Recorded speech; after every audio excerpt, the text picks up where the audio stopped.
When my family hit hard times, we had no choice but to move into a small, run-down house on the edge of town. It wasn't just any house, it had belonged to my uncle, a man who had ended his own life in one of the rooms not long ago.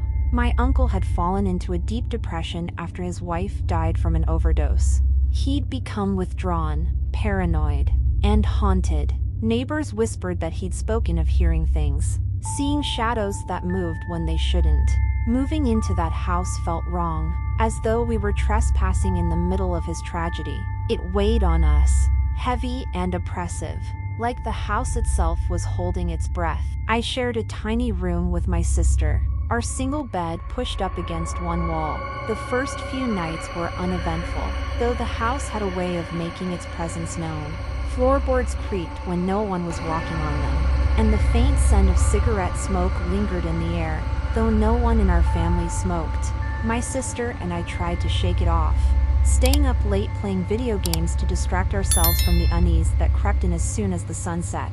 But one night, everything changed. It was close to 2 a.m. when we heard it, a soft, deliberate knock on our bedroom door. At first, I thought it might be one of our younger sisters, though it was unusual for them to be up so late. I paused our game and called out, "Come in!" Silence. No one entered. My sister and I exchanged uneasy glances, but we shrugged it off and went back to our game. Minutes later, the knock came again, a little louder this time. I muted the TV and stared at the door. "Come in," I called again, my voice faltering slightly. Still, no one answered.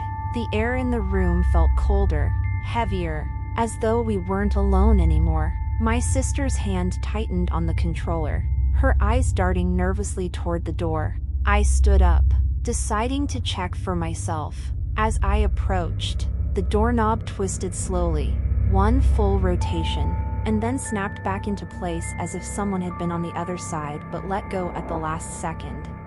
My heart raced as I fully opened the door. The hallway stretched out before me, empty and silent, bathed in the dim glow of the nightlight from the living room.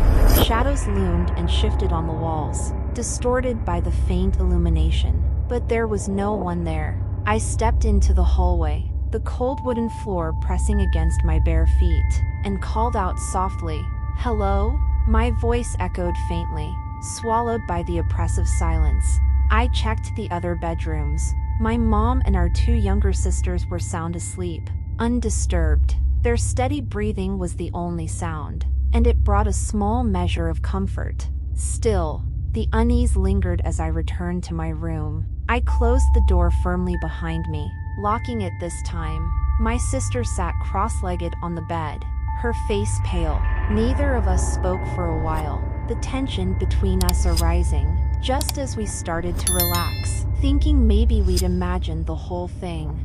Footsteps echoed from the hallway. They were soft but deliberate, growing louder as they approached our room. They stopped just outside the door. This time, there was no knock. The silence was deafening, broken only by the sound of our shallow breathing. Then, the doorknob began to turn again, slower than before, as if whoever was on the other side was savoring the moment. My sister grabbed my arm, her nails digging into my skin, and whispered, "Don't open it." But I couldn't ignore it. My curiosity, or maybe my fear, drove me to act. I grabbed a flashlight from the nightstand and stood frozen for a moment, debating whether to confront whatever was out there.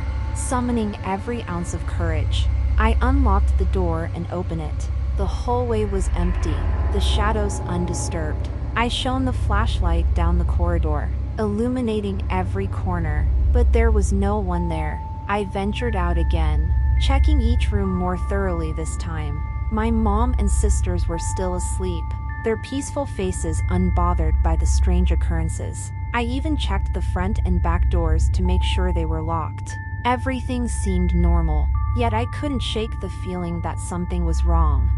The rest of the night passed in a haze of paranoia. My sister and I stayed awake, listening to every creak and groan of the old house, flinching at every faint sound. Morning couldn't come fast enough. When the first rays of sunlight broke through the windows, we felt a tentative sense of relief. At breakfast, I cautiously brought up the events of the night. My mom's face paled, and she avoided meeting my eyes. Finally, she whispered, "Your uncle used to say he heard knocking at night too." The weight of her words settled over us like a thick fog.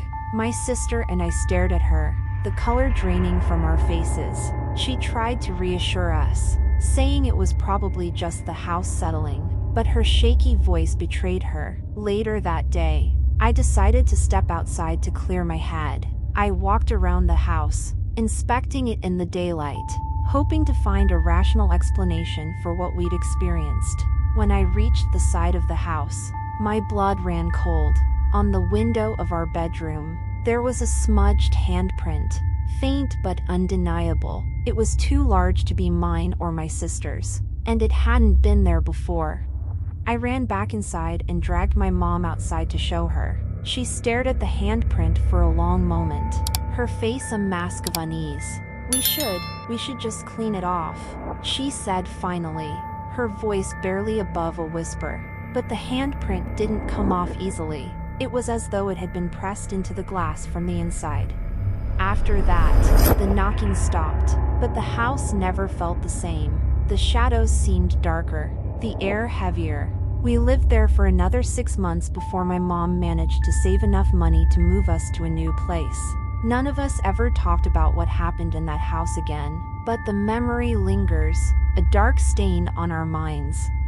Even now, years later, I can't sleep without double-checking every lock and keeping a light on. Sometimes, in the dead of night, I think I hear it again, that faint, deliberate knock, and I'm reminded of the unseen presence that once lingered outside my door, waiting in the darkness.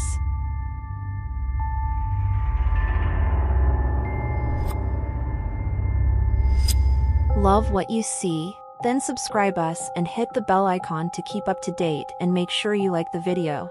If you have a real horror story that you want to share, please email it to us. Our email is as follows: official@gmail.com.